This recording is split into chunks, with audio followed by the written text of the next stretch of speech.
Are you a film fan who loves the ultimate home video experience? Look no further than The Disconnected.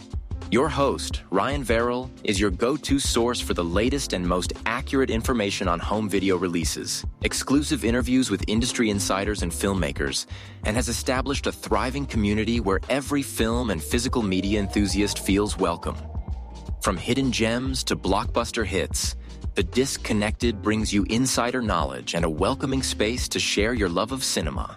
Watch every Thursday night at 9:30 Eastern, 6:30 Pacific for the live announcements show and follow The Disconnected on social media to stay updated.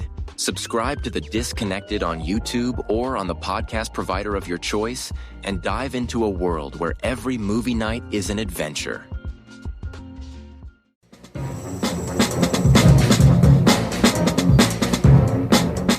Hello, this is Aaron West. I am the author of the A24 New Wave.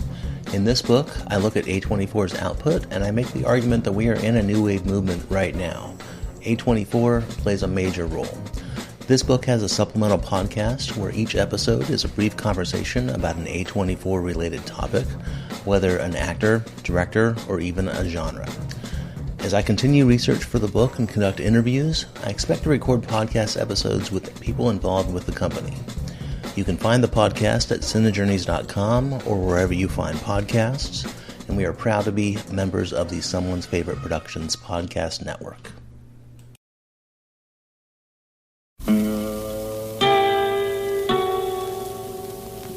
Hello, filthy movie lovers. My name is Gentry Austin. And I'm Casey Scott. And we're the hosts of the Sin Syndicate, film podcast for something weirdos, anti-criterion bros, and Joseph Sarno aficionados. Join us semi-weekly as we peer into the adults-only theaters and sticky-floored cinemas of the golden age of sexploitation, when the morals were loose, the laws were murky, and the intercourse was all simulated. Find us now on the Someone's Favorite Productions podcast network.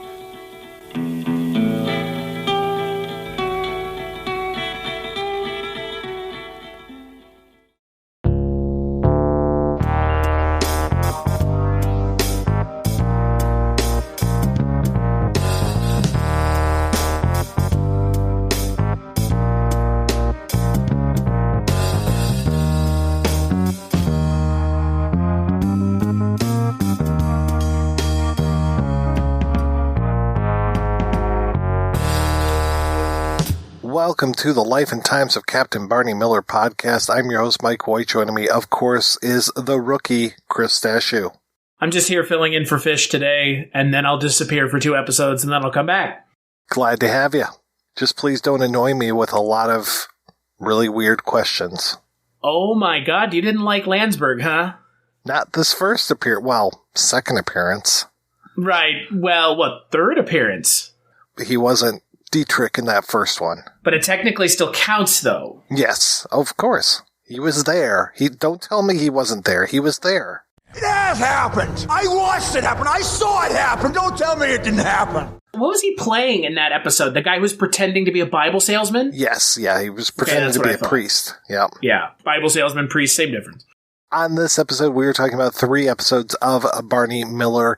We were talking about Bus Stop, which was released October 14th, 1976. The Election from October 21st, 1976, just a couple weeks before the election.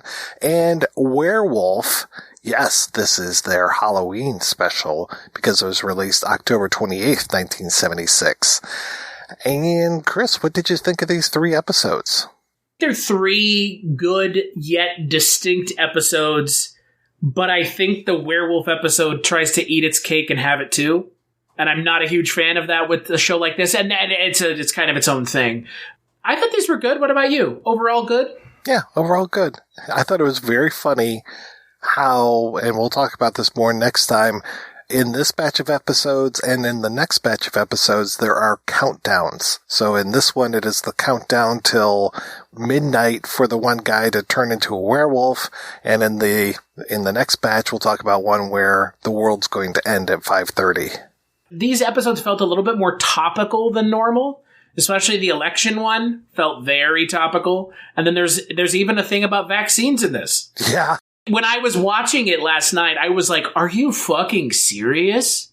That was so weird, especially because we just got through with the quarantine episode, and here we are with another very topical episode talking about vaccinations. I didn't know what to think when all of a sudden they were talking about Wojciechowicz was like, I don't want to get vaccinated. It's like, oh, God, like, oh, no. Like, why is this invading Barney Miller? Well, it's funny.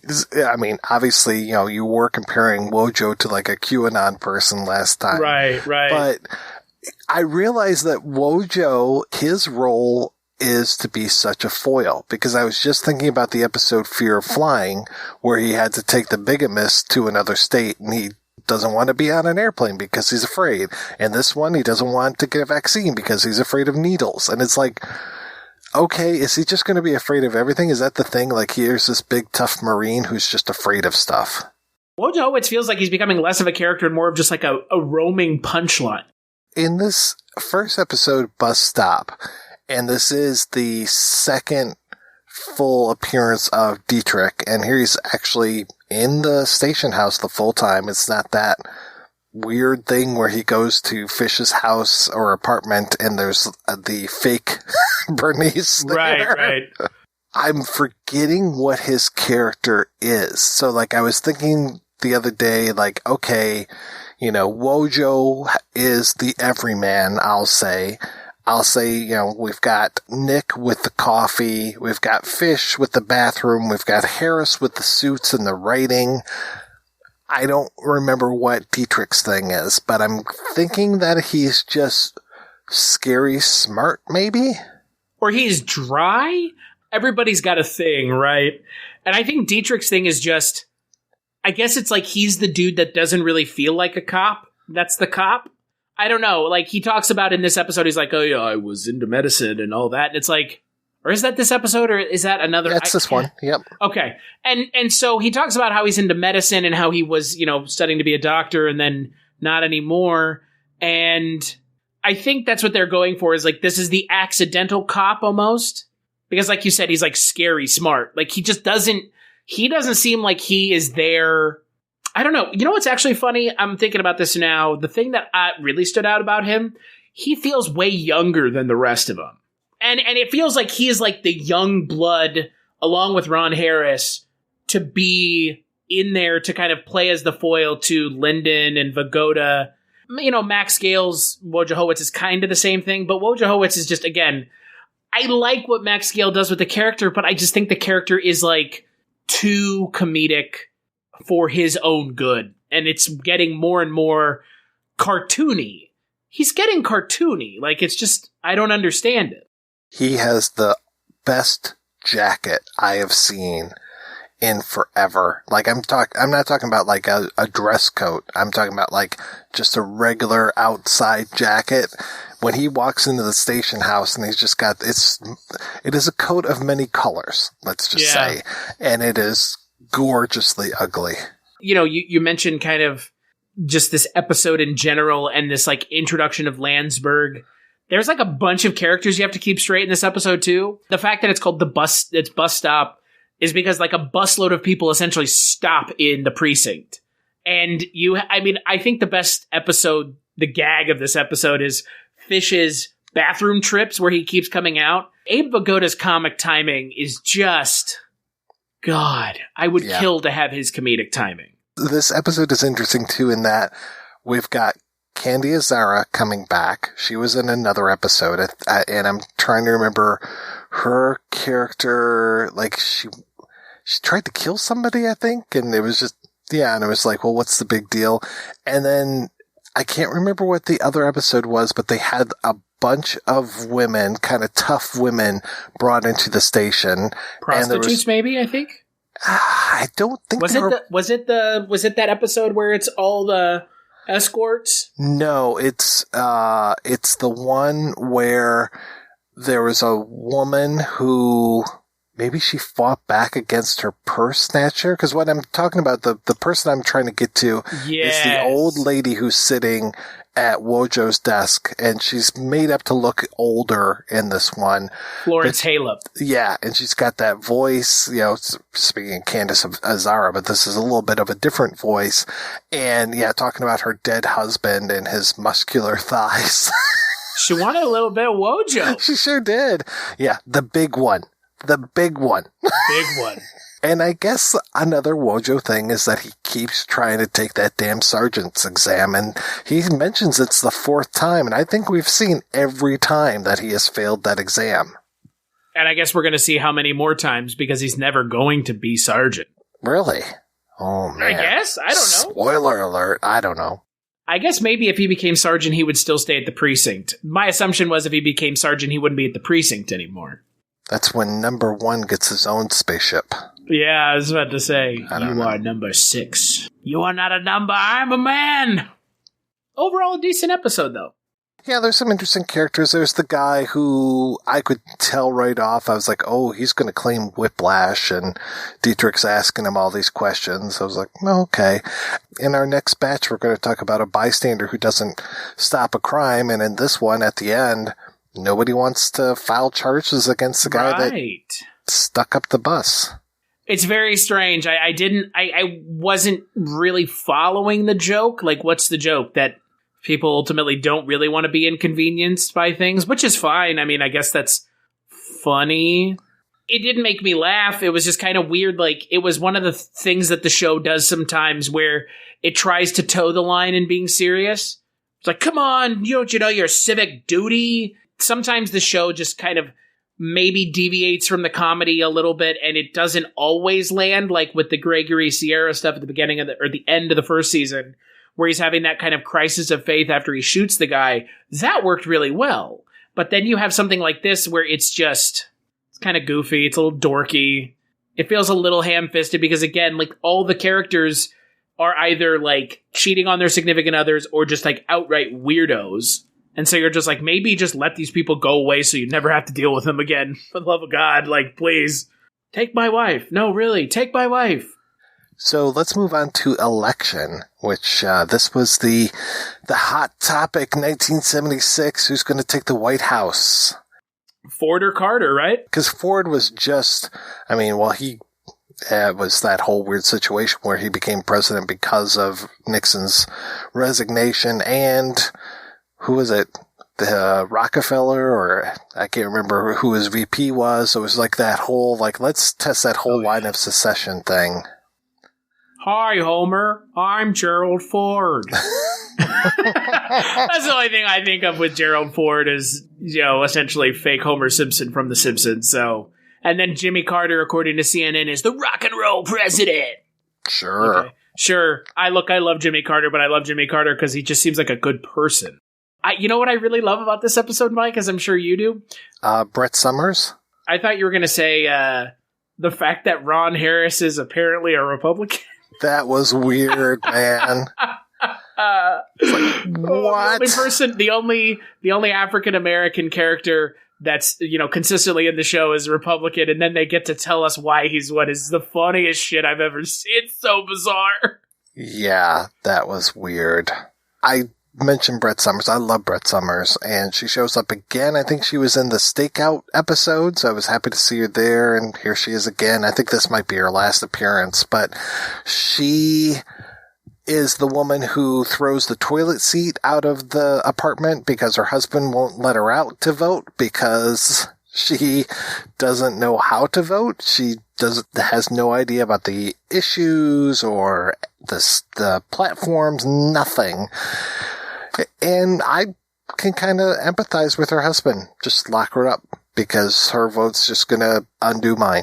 Hashtag lock her up. Bro, really? You just dropped that one on this podcast? What about Brett's emails? What's funny about this episode is, again, it felt like having just gone through the election cycle that we all went through, which was, for my lifetime, the worst fucking election cycle known to man. Just wait 4 more years, buddy. We'll see how bad it gets. Yeah, you're not wrong. But, like, watching this, it just feels so, like, genial, doesn't it? Doesn't it feel so kind of quaint? feels kind of quaint, like, who are you voting for? Like, we can have a somewhat civil discussion, but yet at the same time we can't because this guy locked his wife in the fucking bathroom. Things really aren't different. Things have always been like this. Yeah, they've always been pretty fucked up. Nick has no idea who he's going to vote for because he wants to vote for who's going to win according to the odds, I guess. Right. And he's trying to, like, place money on the election. Because I guess Nick's thing is that he makes bad coffee and that he's always gambling? They've made a lot of references to the horses and stuff, but... That's not a character, though. That's not a character trait. That's just like, he can be on the phone with his bookie all the time, is what it boils down to. And that's all it is, kind of. And hey, Chris, we have a Luger alert. It's Luger. Luger is here. What are the guys doing in here? Who's voting for what? It's like, what are you wandering from, James Gregory? And he's stomping for some guy named Schofield who ends up with 8,000 votes at the end. Cuomo is what it sounded like. Mm-hmm. Barney, when he wins, I'm going to be police commissioner. Oh, never mind. It's just like this show, the syndicated nature of this show cracks me up because it like shows through the cracks all the time. Just like these characters are never going to progress most of the time. So it's just, you see Luger and you're like, how are they going to work the gag in? And then it's funny. I mean, again, he just like jumps off the train at the end. My favorite part of this episode is the guy that Wojciechowicz arrests and then gets away. And then he puts himself back in the cell and he's like, I wasn't evading arrest. The panty stealer. The panty stealer, yeah. That was good. And I liked this Wojo line in here. I liked where he went. That was good. When you have the character's strengths being played to, the show really like hums along. But when you get these like really weird moments where the show is just trying to go for a cheap laugh, I just don't get it. Because the show really is operating at its best when it's written smart. And it's written smart most of the time. I mean, the show is really well written. For a show in 76, it's really well written, and again, it holds up really well. And again, it even feels topical too, which is the funny part, because it's not intending to feel topical. For now, it's intended to feel topical in 76, but it feels topical now. When the show really taps into that human nature comedy, it really is just, you can't beat the comedy in the show sometimes. So moving on to Werewolf, we have Kenneth Tiger as the titular werewolf, and this guy, he's got one of those faces. We've talked about the character actors that come and go in this show, and this guy's been around forever. Viewers who are, maybe in their 30s might best remember him as the guy who would not kneel to Loki in Germany in the first Avengers film. Not to men like you. There are no men like me. There are always men like you. Look to your elder people. That's how long this guy's been around. Isn't it kind of crazy that guy's been working this long? I think it's pretty awesome, but yeah. Because the last thing I saw him in was Hunters, that weird Netflix show that I watched 3 episodes of and then didn't watch any more of. Was that Netflix or was that Amazon? Was that the one with Al Pacino? Yeah, that was the Pacino Nazi killer show. I think that was Amazon because they were advertising in movie theaters for whatever reason. Amazon. Did I see Netflix? Yeah. Oh yeah, it is. You're completely right. I misspoke. It's Amazon Prime, which is why I didn't finish it. Yeah. I mean, realistically, who watches stuff on Amazon Prime? What is there to watch on Amazon Prime? There's a lot of stuff, but that interface just sucks so bad. They could have everything on there and I would have zero interest in watching it. Oh, yeah. The only good thing about Amazon Prime for me, other than Ms. Maisel, the only thing that I like is that they tie in to IMDb. So then you're on IMDb and you have to very specifically look at that button because a lot of times it'll say available on Amazon and you're like, oh, cool. And no, they mean buy the DVD, dickwad. But available on Amazon Prime, different thing. And then I think I've started to see them say available on Netflix, but that seems like they would be traitors if they did that.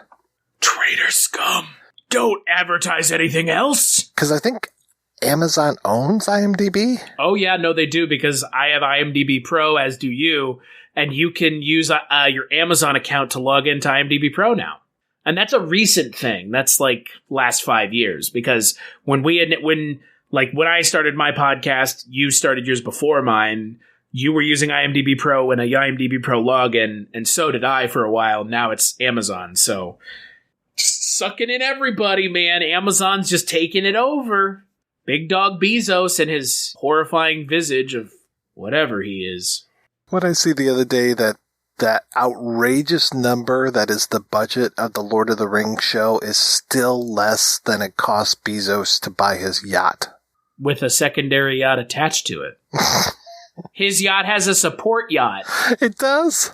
Yeah. Just in case one breaks down? Well, yeah, you have to have, it's like Russian nesting dolls. Russian nesting yachts within yachts within yachts. I see yachts within yachts.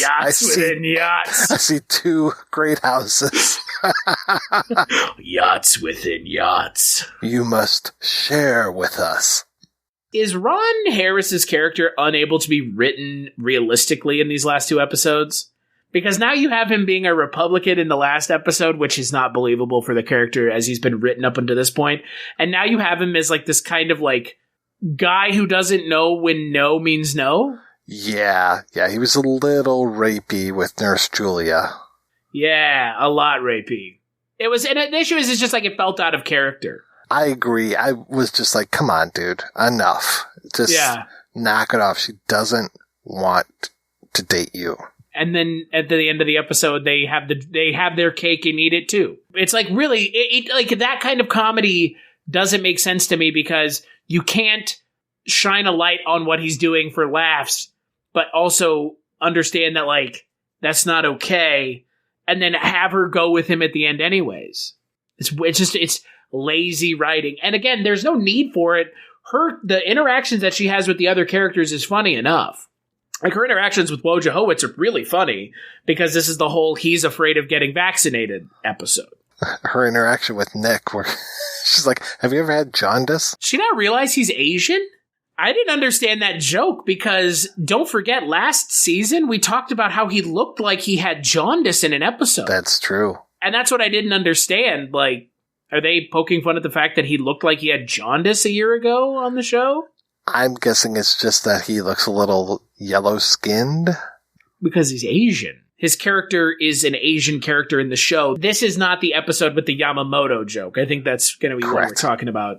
I'll say that we are going to talk about an episode next time we talk that is very similar to this, where we have guy in the cage. In this case, it's Kenneth Teagar, and he's like, hey, I'm going to turn into a werewolf. Bad things are going to happen. And then they call for the men in the white suits to come pick him up. Bellevue is really popular on this show. Very popular. It feels like the option where you send characters that you don't want to put in prison. So you just send them to the quote unquote loony bin or whatever they would have called it then. It's weird that I'm picking up on it a lot. It just feels like a constant, just send them to Bellevue. They do it 2 more times, right? I mean, it was such that I knew what Bellevue was when I was a kid from shows like this, where it's just oh yeah, Bellevue, that's the mental Bellevue institute. A real place? Oh yeah. Oh, okay. I don't know. I guess I should have assumed so, since this show talks about Sing Sing all the time. Yeah, there was a guy that they locked up in Bellevue. I think his name was Arthur or something. He went on a talk show and killed this guy. He was very similar to Johnny Carson. Yeah, it was a bad scene. Bad movie too. Are you making a Joker reference? Yes, I am. Okay. Did you see my eyes glaze over for a second? I was trying to figure out if that's what you were doing, but I was hoping to God that I mean, I'm glad I caught it. Is it lazy that they do that though a bunch on this show? Is it lazy, or is it just a cheap out to send people not to prison? I think it's kind of the cheap out. Yeah, you don't want to lock people up. And remember, we actually still had funding for mental health and stuff. Obviously not the best mental health in the world kind of thing, but at least we had institutions and we had psychiatric hospitals and group homes and things like that. That's before Reagan came in and just slashed all those budgets and just were trickled away. Yeah, just kind of put people out on the street. And then we wonder why we have crazy people that are homeless. Well, that's because they're on drugs. And then we put spikes on benches so they can't sleep on them. That horse is a junkie. Bing, bing, bing. Horse junkies. I don't like them. I wonder what the show is going for with the Fuller characters, where they're like, this city is a nightmare. Like, are you actively trying to make sure people don't visit New York? Show? We were getting robbed in the taxi that we took from the airport. And I do like how they make another Carl Malden joke here. Yeah, that's right. Carl never mentions that. Yeah, and I was very surprised about it being a epidemic of swine flu, because that was the H1N1 virus was such a big deal. When was that? 2008, right? Like right after the election, I think. That's how we ended up getting a very cheap vacation to Cancun, was because we got there right as they were opening the country back up, and there was nobody at the resort. Oh, nice. Fucking great. H1N1, I forgot. Yeah, it was weird. Like, I didn't realize that swine flu had been a thing, other than when it was already a thing. And here they had a vaccine ready to go. It's like, all right, good. And Wojo says, no, I don't want to get vaccinated. And what does Barney say? It's not just for you. It's for all of us, man. If you don't want to listen to the CDC and you don't want to listen to everybody, you know who you'll listen to? Hal Linden. Trust the man with the stash. That's what, you know what they need to do? Let's call up Hal Linden's people and say, for all the folks that are in their 70s and 60s right now, that don't want to get vaccinated, that don't listen to anybody, let's get Hal Linden to reprise Barney Miller for a PSA about getting vaccinated.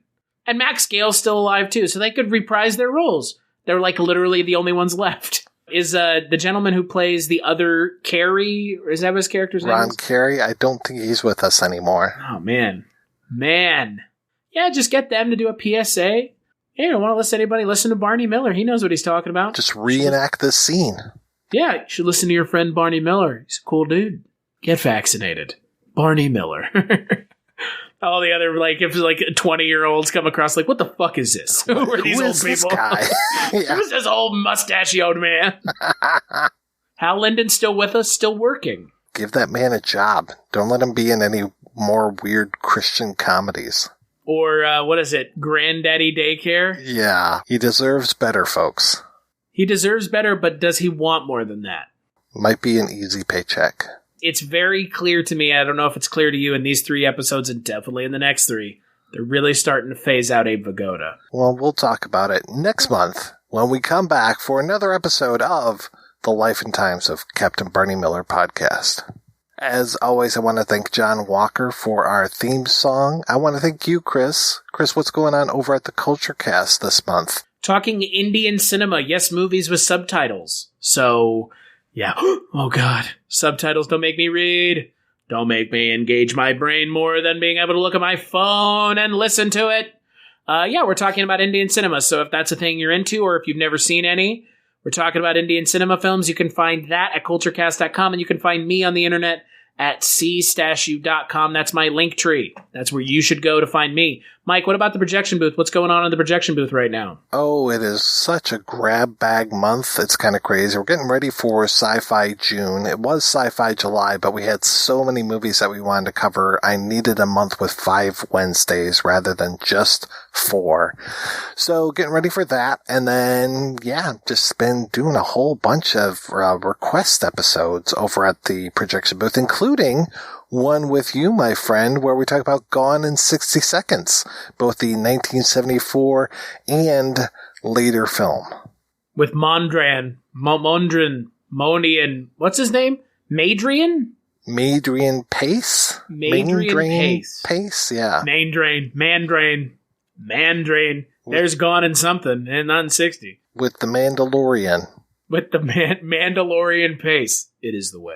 Well, thank you to everybody for listening. Please rate and review us over at iTunes or wherever you get this podcast. That would be fantastic. And we'll see you again next month.